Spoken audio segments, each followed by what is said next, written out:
All right, well, welcome everybody, and thank you for joining us today for Inspiring Local Stewardship with Chesapeake Behavior Change.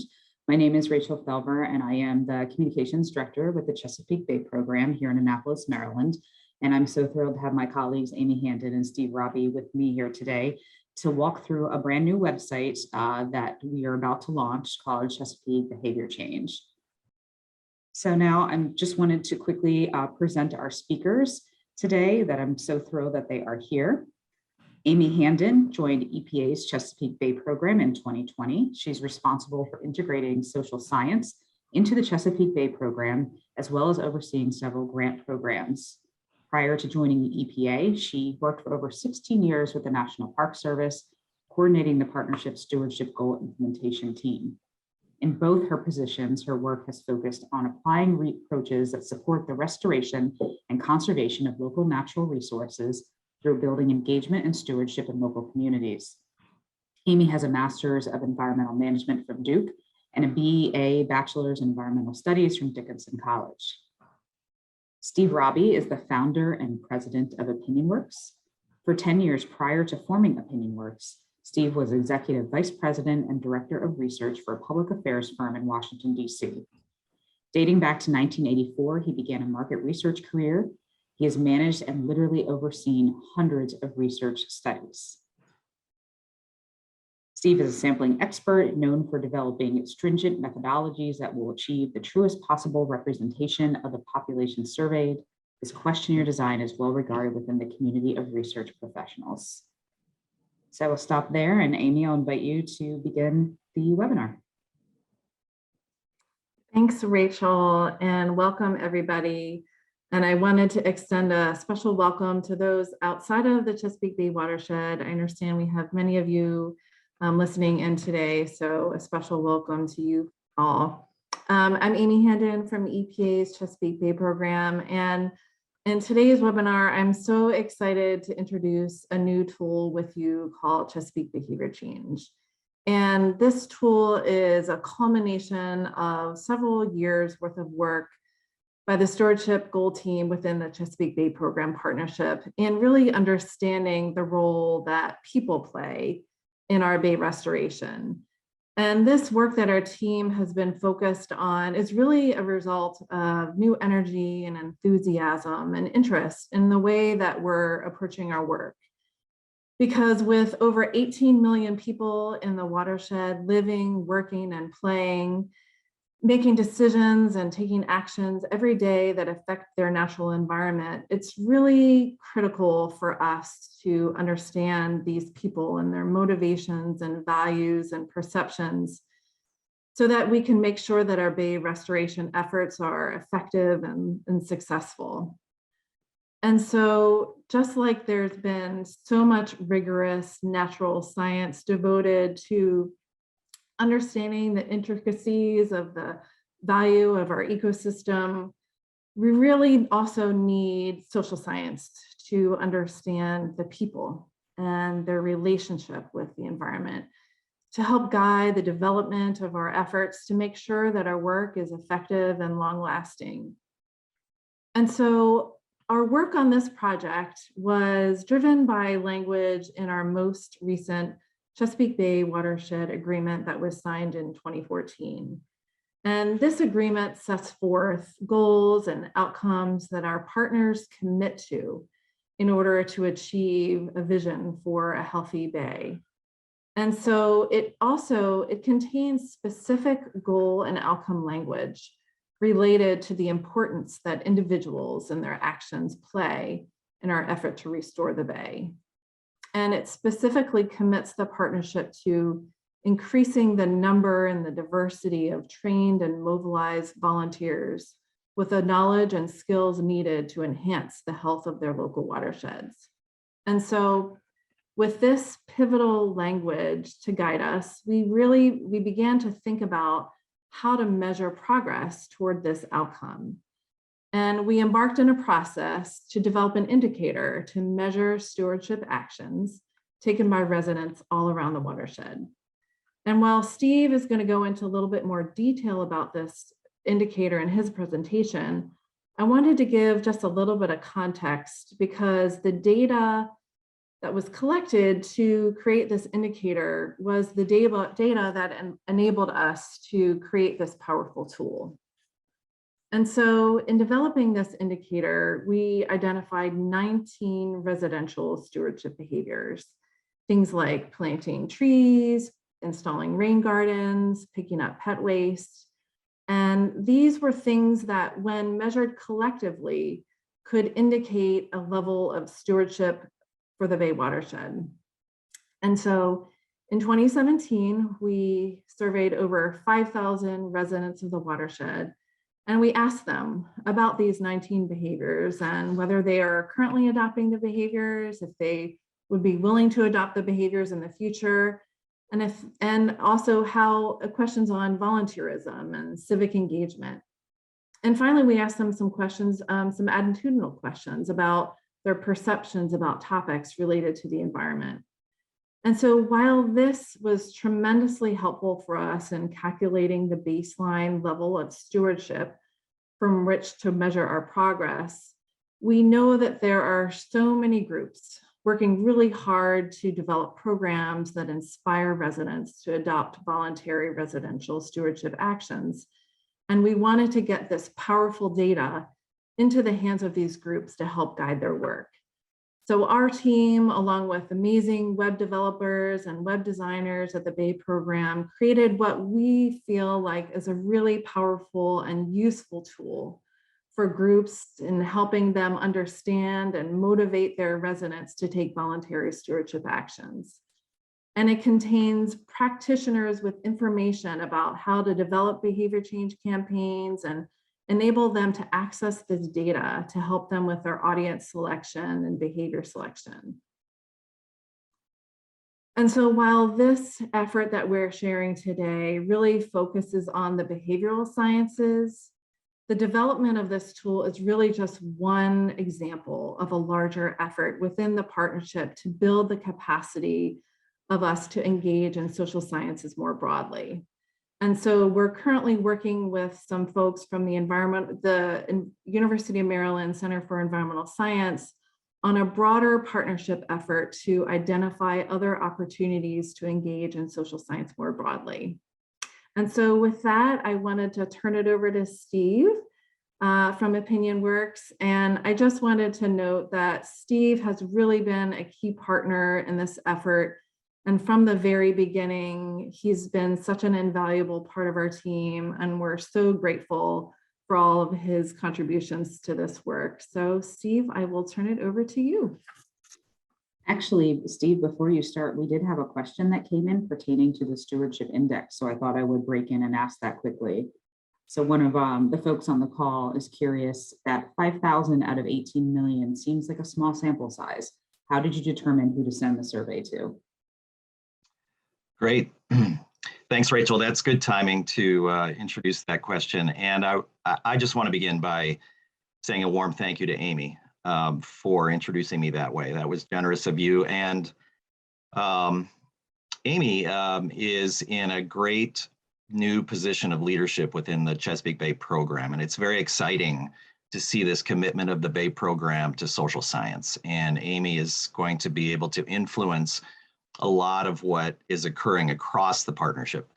And so we're off to a great start. Now, in terms of the question that was just asked, I'll come back to that in a minute, but I will say 5,000 is a very ample sample size for a regional survey like this. I mean, you might know that national studies that are conducted that are meant to track, let's say, public policy issues or presidential job approval or such things often number 1,000 to 1,200 interviews. And, you know, there's a diminishing return when you get above that level. The sample gets deeper and better, but if you're following random sampling guidelines, the changes are at the margins. The reason it was important for us to go from 1,000 or so to a sample of 5,200 across the Bay watershed is because this tool that you're about to see is very deep and powerful. We have the ability to segment by many different indicators, not just geography, but by a lot of demographic and socioeconomic and other behavioral indicators. So a larger sample size like 5,200 gets us there. It enables us to take a look with a great deal of confidence at those subgroups. So I want to introduce this incredibly exciting and powerful tool to you that we call ChesapeakeBehaviorChange.org. And I hope that all of you that are on the call will bookmark and return to this site. This is meant to be a tool that everybody can use readily. It's open source. You know, we want everybody to use it, to comment on it, and I'm going to navigate it with you today so that you can see how it works and what it offers. But really, there are three things that we're trying to accomplish. You know, one is that we're trying to share resources and best practices around behavior change with everybody out there that is attempting to influence their local communities to practice better stewardship behavior, just as Amy was describing. Number two, having been through many efforts to apply the principles of community-based social marketing and other good social science practices to the practicum of being out in the field in a real community, I've noticed that, volunteer-run efforts or staff-run efforts in that case often find it difficult to interpret what the theory is and put it into practice. And we really wanted to provide here a very usable guideline and set of templates that people could pick up and apply, drawing on all the great thinkers and leaders in this social science realm. And you'll see, those of you that are very schooled in these sorts of theories will see that we have distilled some things and we've interpreted some things here. And hopefully you'll agree with the sense of direction this offers. But the main thrust is to make it possible for practitioners at every level, whether they know a little or a lot about social science, to be able to pick this up and to do a very good job of implementing things out in the field. And then number three is the case study database. You know, of course, it's very important to everyone that we have learnings from each other. And so this tool that we're demonstrating for you today includes a case study aspect, so that campaigns that are run will be encouraged to populate the database with their own experience, their audience research, their campaign tools, their learnings, so that others can either replicate or learn from things that occurred with them. And so I'm going to show you all of that here today. The indicator is what underlies this. And I want to sort of tag on to where Amy was leading us in her conversation by reflecting on the long history that this indicator tool has. You know, back in 2015 and 16 is when we really started this effort to develop what you're going to see today. And I want to give thanks to a lot of people who led this effort. Casey Wetzel from the Chesapeake Bay Trust was an early leader in pushing forward the principles of behavior change that have become very important throughout the Chesapeake Bay watershed. Jamie Baxter was an early leader and visionary of this effort, and Al Todd when he was helping to lead the stewardship work group. All of them kind of got this thing pushed in a certain direction. Early on, we piloted this effort with the University of Maryland Center for Environmental Science through a predecessor tool. And ultimately, the stewardship work group has led this to where it is today with Amy's leadership and Suzanne Etkin and Casey Wetzel co-chairing.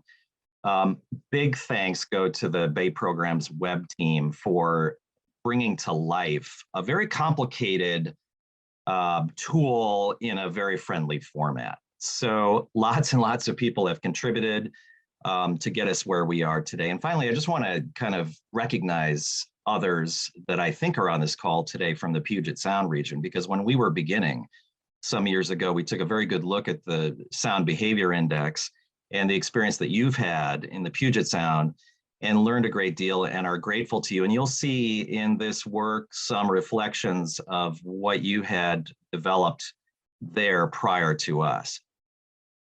So the indicator works like this. You know, it's a random sample collected across the watershed. Each of our 7 state-level jurisdictions in the Bay watershed receive a statistically significant sample size so that we can take a look at each of them and even drill down deeper. and happily, 2017 is a long time ago. A lot has changed, as we all know. So happily, we have a new wave that is going to be collected here in 2022. So that will update the behavioral measures and the likelihood measures that you're about to see. We are also in the process of considering the suite of behaviors that we're testing, and maybe some of those will end up being updated. There's also attitudinal measures that are measured here. I'm going to show you two of them. And there is the opportunity, this is designed as a modular approach so that there's an opportunity for localities, local watershed groups, or regional consortia, or whatever, to field a compatible data set that can be appended here so that you can look with greater precision within your own local area. So as Amy mentioned, 19 behaviors measured, and here they are. So in the Q&A is a question, how did you identify the behaviors? And so here it is, perfect timing. Looking again at the Puget Sound, experience, one of the things that they did that we learned from and really appreciated was the establishment of criteria for what behavior should be measured and included. And so in our case, we developed 5 criteria that you can see on the screen. And it was important to us that this tool measure individual decision-making. So this is about individual stewardship at the personal or household level. These are residential behaviors, not agricultural behaviors or institutional behaviors. So this is a personal stewardship tool. So that was number 1. Number 2, we wanted these behaviors to be things that someone could habituate, to repeat over time. So part of what we're hoping to do here is to encourage a trend towards healthy habits in terms of our stewardship towards the Bay. And so that was a second criteria. Third, we wanted these to be able to be broadly adopted by the public. So there's cool stuff that experts know about that is not yet out there in the public domain, and people don't really, it's not yet ready to be implemented or adopted on a broad scale. And so we wanted things that were already sort of out there that people could broadly adopt. And then number 4 and 5 are sort of yoked, but we certainly wanted there to be a healthy impact on water quality. Some of these have more impact. Some of these have a little bit less water quality impact in a physical science sense. But if the water quality impact was a little bit less, we hoped that the social impact might be a little bit more. In other words, some of these are very helpful in terms of public engagement. They're easy behaviors that kind of open the door to conversation with segments of the public. And so that was also part of our criteria. So, in comparison to some other models that you might see out there around behavior change, one of the things you may notice about what we are putting forward here is a strong emphasis on the beginning of the process. And, some people say, let's just give people a menu of things they can do. Let's tell them all the things they can do to help the Bay.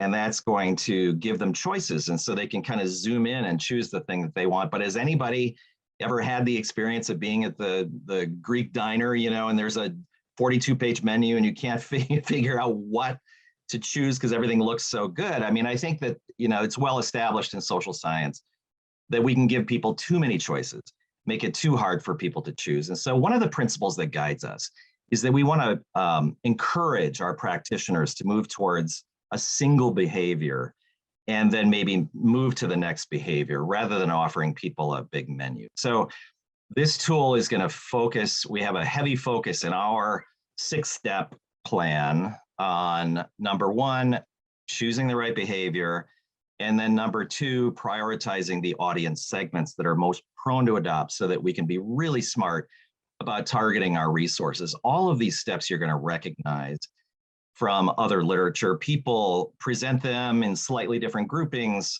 Barriers and benefits is extremely important, we all know.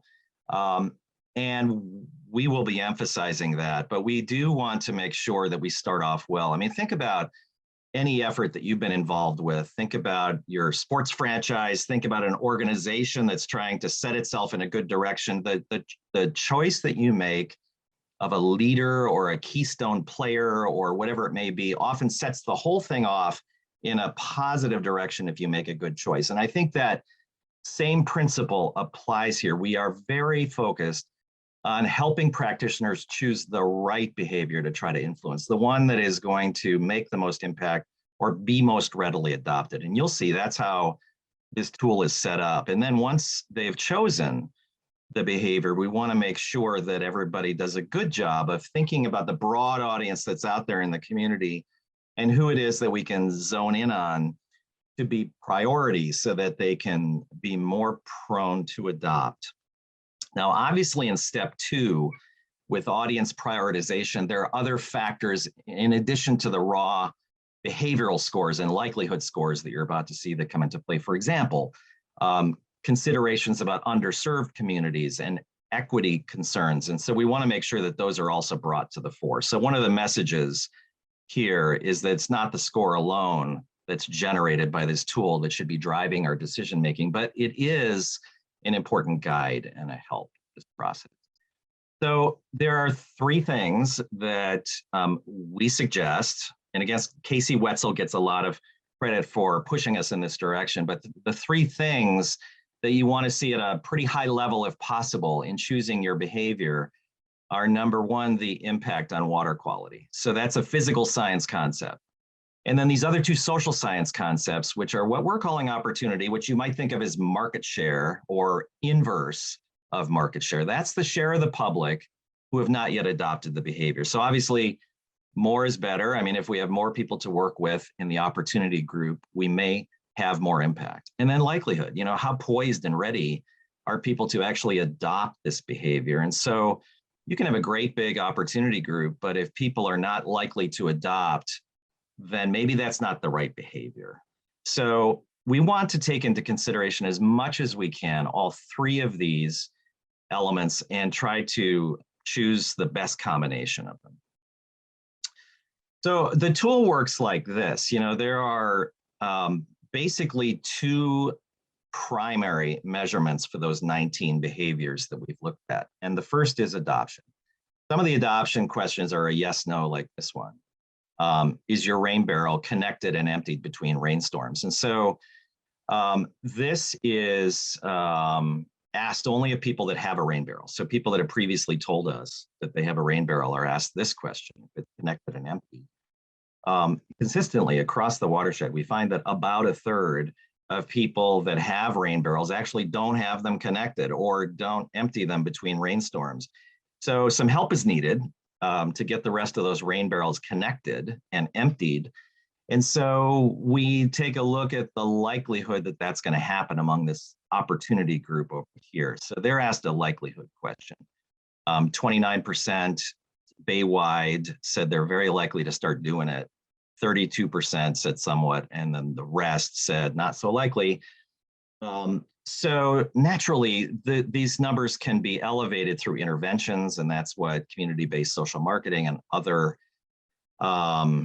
practices are all about. And so this is just kind of a raw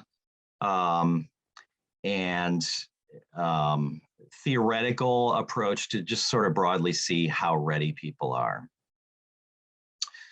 So, you know, credit to Everett Rogers, who first developed the diffusion of innovations curve with which we're all familiar, a very valuable tool. And Nancy Lee of Puget Sound fame, you know, who came out here and led some trainings and has been engaged with us as well as many other people elsewhere with this 3-part paradigm, you know, show me, help me, make me. And so the help me crowd is who we're trying to reach, the people whose information is not enough.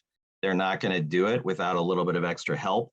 And, you know, our tool helps to validate that, that basic bell curve that you just saw. So in the Chesapeake Bay watershed, back in 2017, when we took this measurement, we posed a series of agree-disagree questions or statements that have a relationship to stewardship behavior.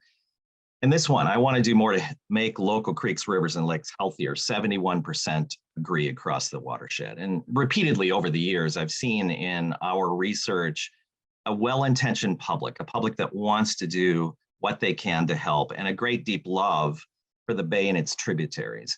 And that's reflected here. And then this very happy finding, if people work together, water pollution around here can be fixed.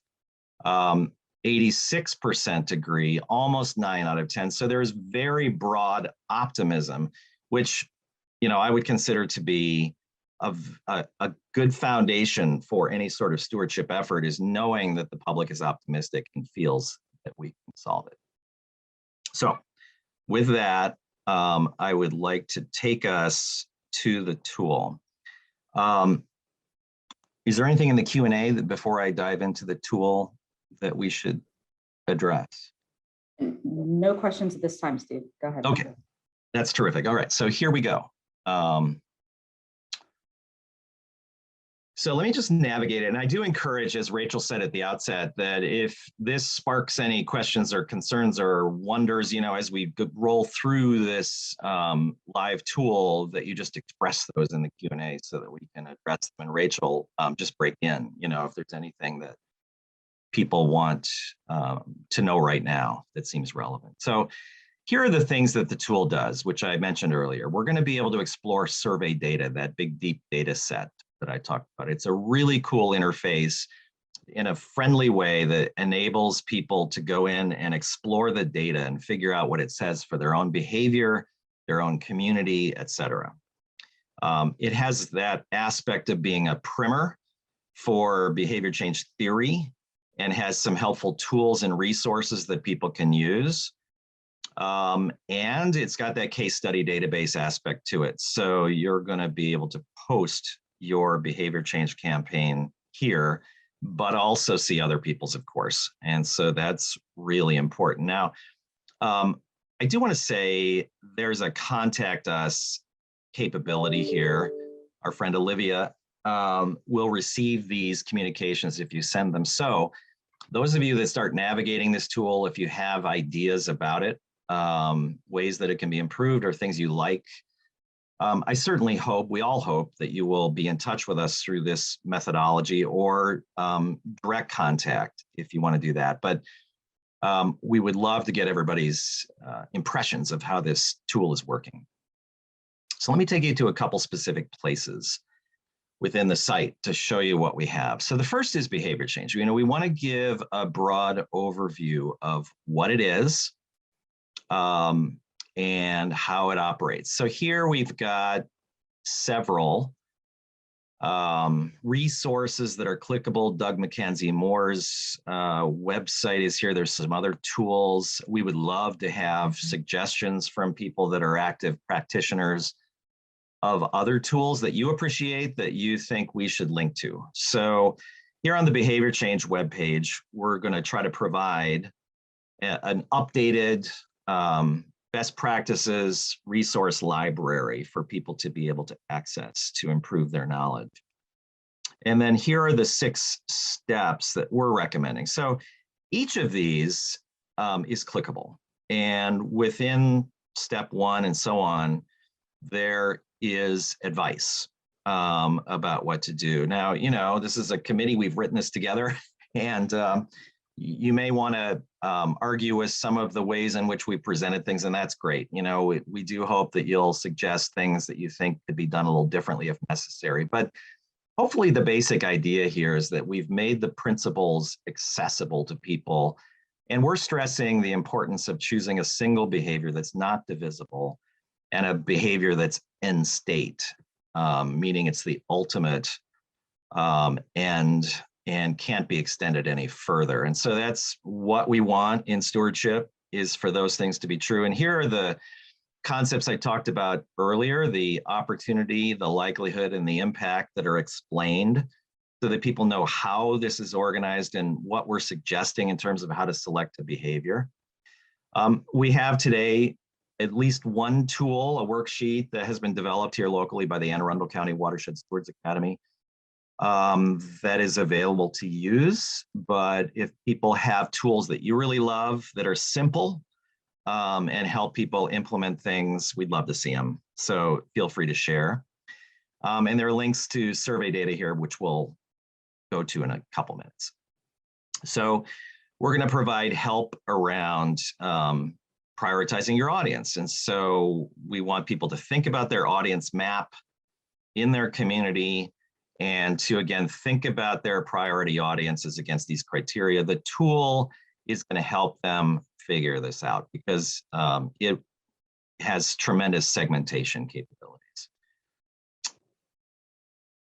Barriers and benefits are discussed. This is, of course, one of the most important steps in the process. The tool that we've linked here, the indicator tool, does not address barriers and benefits. That's through a different form of research that probably needs to be conducted on the community level, though it could be done Bay-wide, and it may already exist in somebody else's portfolio, which is part of the reason that we want to share. But this, the barriers and benefits research is typically more qualitative. In other words, open-ended, deep, probing, emotive, understanding motivations, priorities, and barriers, and all of those things. So focus groups are a common technique, or in-depth interviews, something that we're doing a lot over Zoom these days and find that it works extremely well.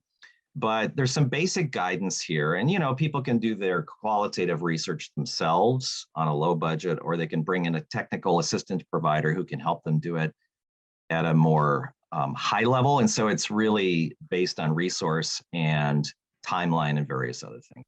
Hey, Steve, that's a good spot to answer one of the questions that's come in. Okay.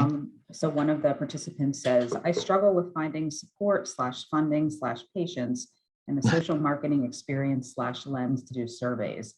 How do you advise identifying behaviors if surveys are a barrier?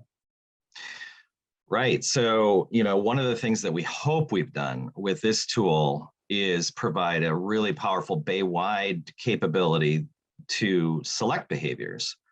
And you can add to the data set yourself if you'd like, or you can rely on the data that's here to make some behavioral selection.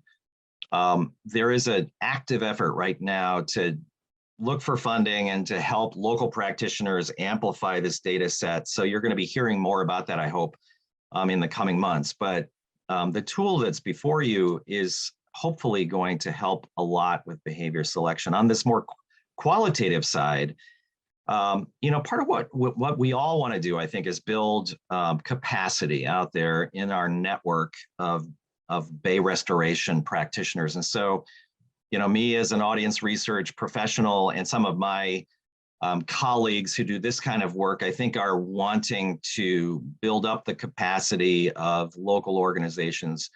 I do a great deal of work as a volunteer for the Watershed Stewards Academy, for example, and have over the years. And one of the things we work with stewards as they're going through the training course on is figuring out how they can replicate some of this kind of work at the truly local neighborhood level through the same sort of skills and best practices of good qualitative research, but on practically no budget, or maybe no budget.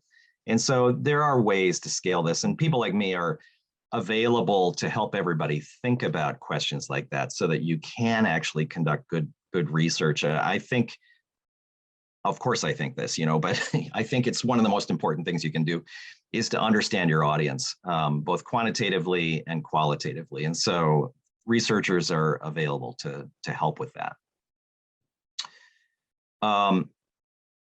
And then develop the campaign. And so, there's wonderful resources available to help everybody think about how to match the tools that you're going to select with the barriers that you've identified in your step 3 research. And so doing a good job of that, Doug Mackenzie Moore has got a great, he does a really good job of this, but others do too, of helping you think about what you're seeing as a barrier and how you want to overcome that and what tool you should select. And so there's wonderful guidance on that kind of a question. And then, of course, implementing and then evaluating the campaign, which is the final but very important step that a lot of times gets skipped. And so we want to emphasize. I do want to say on implementing that this tool has the ability for you to create your account, which you can do right now. I mean, this is accessible. So you can create the account, you can upload content to it right now. The content will be moderated, somebody's going to review it, and then it'll get published after it's reviewed, but that tool or that aspect of this tool is available now. So let me Steve, I've got two yeah, go more ahead. questions for you before you move on to the next part of the website. Yeah, sure. The first one is, did you look at behaviors/actions that have multiple benefits? For example, planting trees can help water quality and other benefits, or does that not fit in with the social marketing framework? Of course, yes, yes. I mean, I think that's a terrific insight, and I think it goes back to what I was suggesting earlier on, which is that this tool is going to give you a score around behavior, but there is a broader decision factor set that you all want to take into account, of course, when you choose a behavior like tree planting. You know, as Rachel knows, I've recently done quite a bit of work interviewing tree planting practitioners across the watershed. And one of the things that people recognize is that you must match the motivation for the tree to the needs of and the sensibilities of the local community. And many times people want a tree for its benefit in terms of soil health, water filtration, or air filtration or shade. But other times there are many other factors that come into play around tree planting. And that's true of all these behaviors. And so aesthetics may come into play, obviously, on some of these. Economy comes into play. Public safety sometimes comes into play. I mean, there's various different factors. And so that should be part of your formative, qualitative audience research approach in that step 3 barriers and benefits phase, I think. Rachel, was there another question? Yeah, and actually I had one more come in too. So the next one is, have you considered weighing practices based on their impact on climate change and biodiversity in addition to water quality? We're open. Yeah, so I shouldn't speak for the whole group, but yeah, we're just about to go into this phase. And to be honest, I feel like I need to skip to the data because I know it's of great interest. But there are sort of a high, medium, low sense of impact right now in this tool. And there's a vigorous effort to update that and to think about defensible hard science metrics around impact. And yes, climate change and other things beyond water quality do need to be taken into account. I'm certain that's the direction this conversation will go. I don't think we're there yet, but we're heading there. Was there more? One more for you. Within the Bay watershed's suburban communities, to what extent do you find that local survey research results are transferable versus variable? We're looking at some research from a neighboring county and wondering how valid it might be to base strategy on their findings on barriers and motivations. Right. Yeah, that's a great question. I mean, so how transferable is a neighboring county's audience research to you? Probably pretty transferable, you know, but local knowledge of the 2 neighboring communities is important in the answer to that question. You know, here think about the greater Washington, Baltimore area rather, and how there are neighboring jurisdictions which are quite different from each other. So I think one of the things to think about is the characteristics of the audience. I mean, I would look carefully at the audience research that you're inheriting from your neighbor and see what the audience mix was and map that onto your own community and see if that makes sense. And you can certainly ask for help from somebody who looks at a lot of audience research to kind of help you think that through. There's a lot of great social scientists around who look at a lot of studies and could help you think about that question. But it is important to make sure that it maps well onto your community. And there may be a way to take a look at their conclusions and to do your own, you know, small audience research add-on so that you can verify or validate whether those hypotheses or those conclusions that they drew in their community are applicable in yours. And that might be a smart thing. So, okay, so let me show you the case study thing quickly because I don't want to run out of time, you know, to show you the data. But there are 22 campaigns so far posted. And for each of them, we can take a look at Blue Water Baltimore's rainwater harvesting behavior change implementation campaign, which was a rain barrel campaign that Aaron Bennett ran a few years ago. And it's written up very nicely here. And so there's an abstract and the behavior and the audiences that they were working on and so on. You can see what's here. This is really important to everybody. And so we're going to grow this over time. You're going to be able to filter it based on location within the watershed and just pull up, let's say Virginia campaigns. Oops, we've got some work to do in Virginia, don't we? But we clearly are still populating this thing, but you'll see that some of these states don't yet have campaigns, but they will. And, behaviors, you're going to be able to choose tree planting and look at the tree campaigns, or choose pet waste and look at pet waste campaigns and so on. So this is a powerful, wonderful tool that's going to grow. Now, let me take you to the data, since that's the thing that I think there have been the most questions about right now. So this is 5,815 interviews. So here's why it's 58 and not 5,200, which I had mentioned earlier. And that's because one county, Anne Arundel, which is surrounding Annapolis, had fielded about 600 interviews of their own and have added it to this Baywide data set. It doesn't impact the Baywide numbers at all because there's a statistical weighting scheme in place that enables each local area to be looked at with confidence, and also the Baywide to be looked at with confidence on its own. So this is great for Anne Arundel County practitioners. They're going to be able to look, they are able to look at their own data within the county. And so that is what we're hoping a lot of other places will do to amplify their own data sets.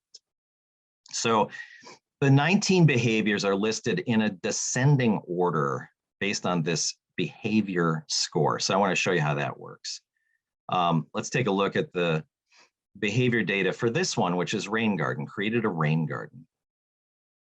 So the opportunity number Baywide is here. There's a lot of people that have not implemented rain gardens in their yards, obviously. And, we all know, I think you all know that what an individual homeowner considers to be a rain garden in their yard, even though we might describe it carefully in the survey instrument, is not technically a rain garden. So this probably overstates, I know it overstates the actual penetration of rain gardens, but it gives a sense of the opportunity group, which is very large, and then the likelihood of adoption. So one of the takeaways, by the way, with rain gardens is that a high impact behavior, but a low likelihood of adoption. There's a lot of people that could adopt, but it's a big hill to climb in terms of adoption. So that's just something that we know. Nonetheless, this nets out to a behavior score of 51 out of 100. That's arrived at by just averaging the 87 over here and the 14 over here, the likelihood score. And so we end up with 51 out of 100 possible.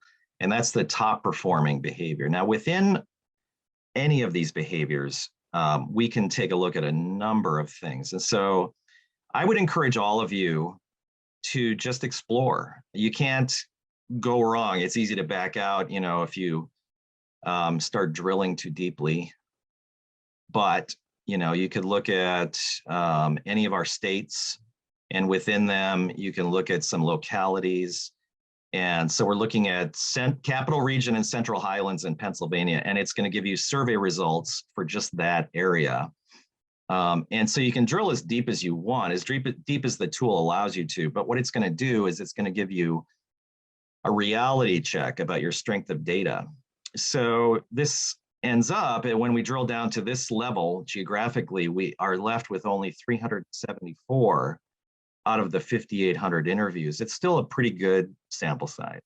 Community surveys might be 400, in a county or even a metropolitan area for a lot of issues. So we're still okay with this, but it does indicate that we're starting to get into a zone where it's maybe we shouldn't drill any deeper, but let's do it just for fun. So we take out the Capital Region and go a little bit deeper with just the Central Highlands, and then our strength score has dropped a little further. So now we're working with just 212 interviews. Nonetheless, you can take a look at just the Central Highlands area of Pennsylvania. These regions are all defined here on the website. You can find the definitions of them. There's a map accessible to you that will enable you to take a look at what the regions are. So that's here. And so you are able to scroll around and take a look at the Central Highlands, which is right there. And so on. So you can see all the way up into New York State. We have a West and we have an East region in New York. So that enables you to look geographically. And then you can segment data by any of these indicators. And there are many. So we're able to look demographically and socioeconomically and by housing type. And there's even some faith-based indicators that are here, whether the household is involved directly with agriculture, and so on. Some of our understandings, like gender, have been updated since 2017, which doesn't seem that long ago, but you know, we were in a binary understanding way back in the ancient days of 2017 in many survey instruments, including this one. And that's been changed, you know, since then. So some of the things that you see that are here today will be updated in terms of their understandings and sensibilities as we move forward into the new round of data. But just as this example shows, you're able to take a look at women versus men, for example. And like many issues, I like to say, look at women are about twice as likely to want to adopt rain gardens in the Central Highlands of Pennsylvania as men are. So women are a little more enlightened, much more enlightened than men. So regardless, you know, we can segment by educational attainment and a whole variety of different indicators. So, you know, one of the things that I want to stress is to just watch out for that strength of data score as you go and to not drill too deep. In keeping with, we're now Bay-wide again, I think. In keeping with the question that was asked a few minutes ago about whether you can map on to another community, somebody else's data, this tool does have that ability to aggregate different geographies. If you're interested in looking in at, let's say, faith understanding or race and ethnicity or something, your own community may not have enough interviews here in this tool to allow you to be able to disaggregate that much. So you may want to just collect some interviews from neighboring areas so that you can drill in on that group that you're really interested in knowing more about. So let me pause again and see if there are any, if this is causing any questions or comments to occur. We have one question that I will pass on to you, Steve, and it's asking, are there behavior campaigns that have addressed social or environmental equity? And what are some considerations that would be needed in such a campaign involving overburdened or disadvantaged communities? Right. So yes, there clearly are campaigns that are doing that, and that's an increasingly important lens through which people are looking at these behavior change questions. And what was the second part of that, Rachel? Sure, sorry about that. I was just unmuting. The second part was, what are some considerations that would be needed in such a campaign involving overburdened or disadvantaged communities? Yeah, I mean, it's a super important question. And I think one of the conversations that we're having now in this little planning group that's thinking about the next iteration of this tool is how to take that very question into account.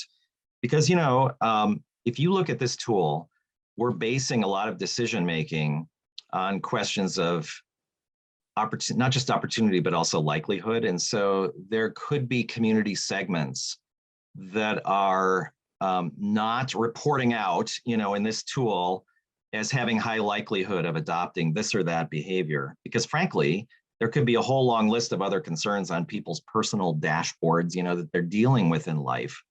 And so some of these things that we're asking people to do maybe don't rise as high, and therefore underserved communities or marginalized audiences sometimes do not get the same sort of a scoring out of a tool like this that they, can I say should, you know? And so that's an active and open discussion that needs to be had about how a tool like this can better reflect the need to look at communities wherever they are. And so likelihood is an important lens, but we may need to add on another layer here or think about how equity comes into play as we move this thing forward. And we're really delighted, by the way, to include people in this conversation who've thought a lot about that to help join into this conversation as we go forward.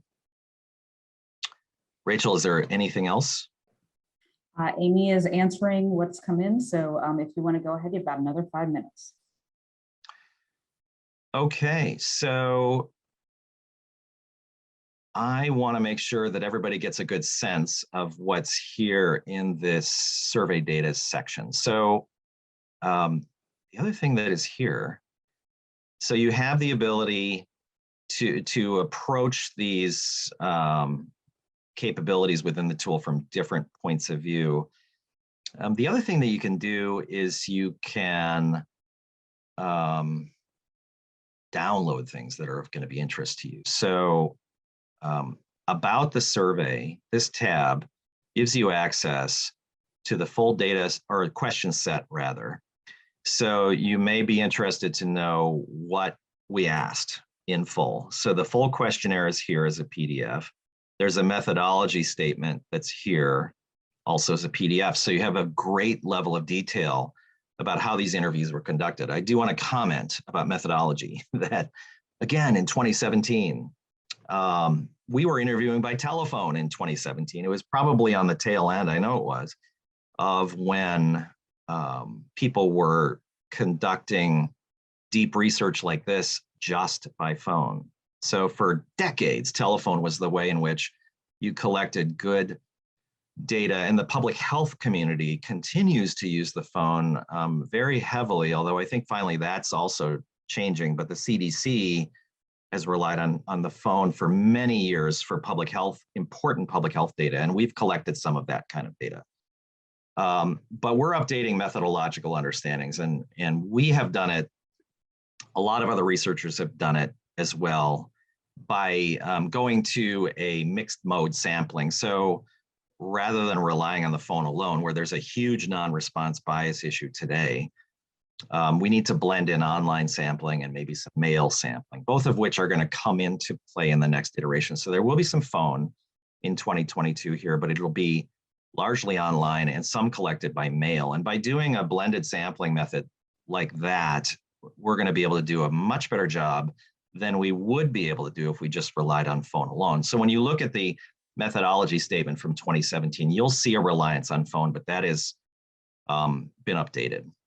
And then below the behavior identifications, here are the 19 behaviors organized, in different, more thematic ways. And one of the things we wanted to accomplish with this was to enable people who don't have yards and gardens to also be able to weigh in, because everyone, regardless of where and how they live, is important to this whole question of human involvement in stewardship. And so there were some behaviors in the mix that don't involve property or having the ability to influence a yard. So we have not just tossing, but also picking up other people's litter. We have things that go down the drain, of course, dog-related behavior, and so on. And the criteria are here. Finally, I think it's 12:56, so I don't want to run over, but I want to make sure to mention that the actual data set, if you are so inclined, it's here. So you can download it, the whole data file from 2017. It's available in SPSS or Excel. So and then this just takes you to the data page, but you can explore the data set. You can work with this document, which is essentially a code book. It's the questionnaire with all the inputs included. So it is possible, if you have the chops, to look at a big data set like this, you're welcome to do it, and you can run your own stuff. And so don't hesitate if that's something that interests you. I pause again. Are there any last questions that we should make sure to deal with? One last question for you, and then I think we need to wrap up. And it is, how will the behavior list change in the 2022 survey? That's a big question. Yeah, so I would love to we would all love to get all of your input on that question. So people have their favorite behaviors. We do want to know what is missing. So you can find the behavior, I just showed it to you, you can find the behavior list here from 2017. This is going to be updated somewhat. And so we do want to choose the right suite of behaviors. We have criteria in mind. Those criteria probably won't change tremendously, but they might change a little. But, just looking at our criteria from 2017, feel free to recommend behaviors that you think should be in the mix. And if there are things here that appear not important and could be removed, we'd love to know that too. So this will be a collaborative process to come up with the new set of behaviors. We're on a track where we hope to have that worked out by late summer, mid to late summer. So do weigh in. Rachel, back to you. Steve, Amy, thank you so much for your time today. This was a great presentation and overview of this very comprehensive and important site. Your contact information is listed there for anybody that wants to reach out. And this slide deck, as well as the webinar itself, the recording, will be posted live in about 24 to 48 hours. These are some additional resources that we have for everybody, and we will be also emailing these out within the next day or so. So don't need to furiously take notes right now. But thank you everybody for attending today. We hope you'll come back and join us for our next webinar on May 17th. And Steve, Amy, thank you so much again for your time today. Thanks, everybody. Thanks, Rachel. Thanks, everybody.